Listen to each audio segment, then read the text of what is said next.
ప్రతి విషయంలో fall ceiling నుంచి ఎలక్ట్రికల్ వర్క్ నుంచి ప్లంబింగ్ వర్క్ నుంచి డ్రైవింగ్ ఇవాళ రేపు 2 కోట్లు 3 కోట్లు 4 కోట్లు పెట్టి కార్లు కొనుక్కుంటున్నారు. సరైన డ్రైవర్ దొరకకపోవడం వల్ల ఎవరినో ఒకరిని పెట్టుకుంటే వాడు రోడ్డు మీద తీసుకొని పోయి గుద్దితే 10 లక్షలు 20 లక్షలు 50 లక్షలు రిపేర్కే ఖర్చు అవుతుంది.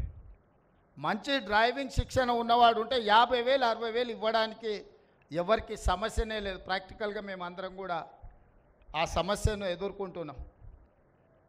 డ్రైవింగ్ వచ్చు అనడం, డ్రైవింగ్ వచ్చు, ఆటో కూడా నడపవచ్చు, లారీ కూడా నడపవచ్చు, ఇంకోటి కూడా నడపవచ్చు, కానీ నైపుణ్యంతో నడపడం అనేది ముఖ్యము.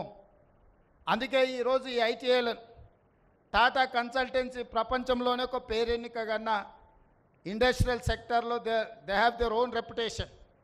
అందుకే వాళ్ళతోని సాంకేతిక నైపుణ్యం చేసుకొని ఒక ఒప్పందం చేసుకొని రాష్ట్ర ప్రభుత్వం టాటా సంస్థ కలిపి 2,324 కోట్ల రూపాయలతోటి 65 ఐటీఐలను సాంకేతికంగా రోబోస్ నుంచి మొదలు పెడితే అత్యంత అధునాతనమైన మెషినరీ తీసుకొచ్చి మెషినరీ పెట్టి వదిలేయడం లేదు, అందరికీ ట్రైనింగ్ ఇచ్చి ఐటీఐలో ఉండే లెక్చరర్స్కి కానీ ఐటీఐలో ఉండే టీచింగ్ స్టాఫ్కి కూడా ట్రైనింగ్ ఇచ్చి టెక్నికల్ ట్రైనింగ్ ఇచ్చి మీ విద్యార్థులు అందరూ కూడా శిక్షణ ఇవ్వడానికి అవసరమైన కార్యాచరణను ప్రణాళికలను అన్నిటిని తీసుకొని రాష్ట్ర ప్రభుత్వం ముందుకు వచ్చింది.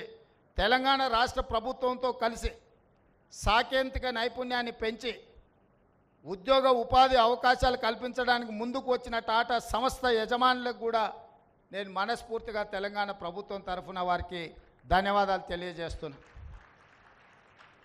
ఈ యువత, ఈ దేశ సంపదనే యువత. ప్రపంచంలో ఐటీ రంగంలో ప్రతి 10 మంది సాంకేతిక నిపుణులల్లా భారతీయులు 4, ప్రతి 4లో ఒక్కరు మన తెలుగువాడు. ఐటీ రంగంలో సిలికాన్ వ్యాలీ నుంచి మొదలు పెడితే ఈరోజు విప్రో, ఇన్ఫోసిస్, ఏ కంపెనీ ఐటీ రంగంలో తీసుకున్న తెలుగు వాళ్ళు లేని రంగం లేదు. ఈరోజు మనం ప్రపంచంతోనే ఐటీ రంగంలో మనం పోటీ పడగలుగుతున్నాం, ఫార్మా రంగంలో మనం పోటీ పడగలుగుతున్నాం. ఆనాడు ప్రభుత్వాలు ఆ రంగాలలో ఫోకస్ పెట్టడం వల్ల అందులో మనం ప్రపంచంతో పోటీ పడుతున్నాం.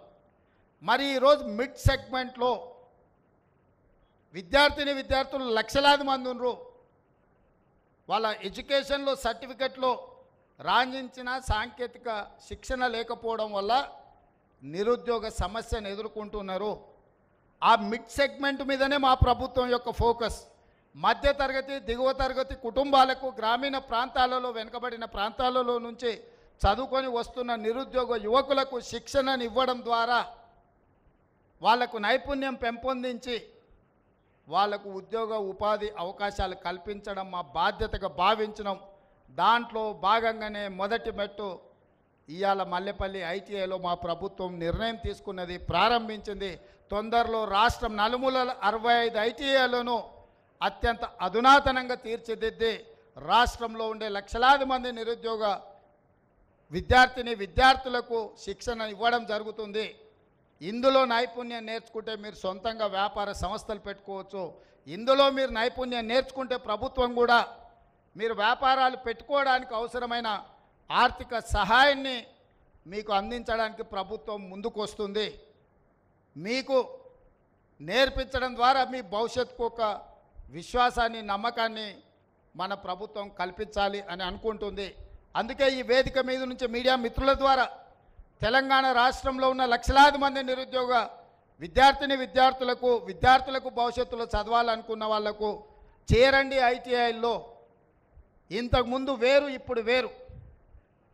గతంలో ఐటీఐ అంటే ఇంకా ఎక్కడ చదువు, ఎక్కడ అవకాశం లేక, ఏం పని లేకుంటే ఐటీఐ చేరతారన్నట్టుకు ఒక అభిప్రాయం ఉండేది. ఇప్పుడు ఐటీఐలో చేరడానికి పోటీ పడే విధంగా అడ్వాన్స్ టెక్నాలజీ సెంటర్స్ కింద ఈ ఐటీఐలను మారుస్తాము. భవిష్యత్తులో కంప్లీట్గా ఈ శాఖ నా దగ్గర నుండి నేనే ఫోకస్ పెడతాను. ముఖ్యమంత్రిగా నేనే వీటిని పర్యవేక్షించదలుచుకున్నా. ఎవ్రీ మంత్ దీని మీద నేను రివ్యూ చేయదలుచుకున్నా. మా శాఖ మంత్రి శ్రీధర్ బాబు గారి సహకారంతో నేనే ప్రత్యక్షంగా పర్యవేక్షించి ఈ రాష్ట్రంలో ఉండే లక్షలాది మంది విద్యార్థులకు ఒక నమ్మకాన్ని, విశ్వాసాన్ని కల్పించాలన్న ఆలోచన. అందుకే రాజకీయ పార్టీల నుంచి విద్యార్థుల వరకు నా సూచన ఒకటే, దీన్ని మనము ఎంత అభివృద్ధి చేసుకుంటే అంత ప్రయోజనం ఉంటుంది.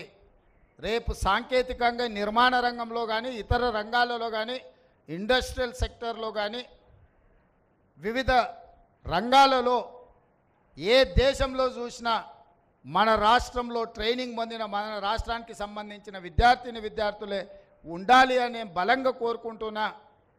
మిడిల్ ఈస్ట్ దేశాలలో ఉన్న నిర్మాణ రంగంలో మన దగ్గర శిక్షణ పొంది నైపుణ్యం ఉన్న వాళ్ళే పూర్తి స్థాయిలో అక్కడ ఉపాధి అవకాశాలు పొందాలని ఆకాంక్షిస్తున్నాము. వీటికి సంబంధించి అన్ని రకాల కార్యాచరణతో పకడ్బందీగా మా ప్రభుత్వం అమలు చేయాలనుకుంటుంది. ఈ కార్యక్రమాన్ని ఏర్పాటు చేసి ఇంత ఒక మంచి ఎస్టాబ్లిష్మెంట్ కోసం ఈరోజు ఇక్కడ దాదాపుగా ఓన్లీ కన్స్ట్రక్షన్ ఎక్విప్మెంట్ కన్స్ట్రక్షన్ కాస్టే దాదాపుగా 25 కోట్లు. 4 యూనిట్స్ ఎస్టాబ్లిష్ చేస్తున్నాం. Each unit 5.5-6 crores.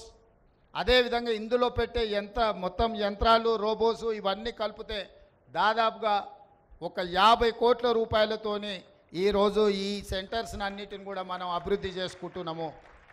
మొత్తం రాష్ట్రంలో 2,324 కోట్ల రూపాయలతోటి 65 ఐటీఐలను అడ్వాన్స్డ్ టెక్నాలజీ సెంటర్స్గా మనము మార్పు చేయబోతున్నాము.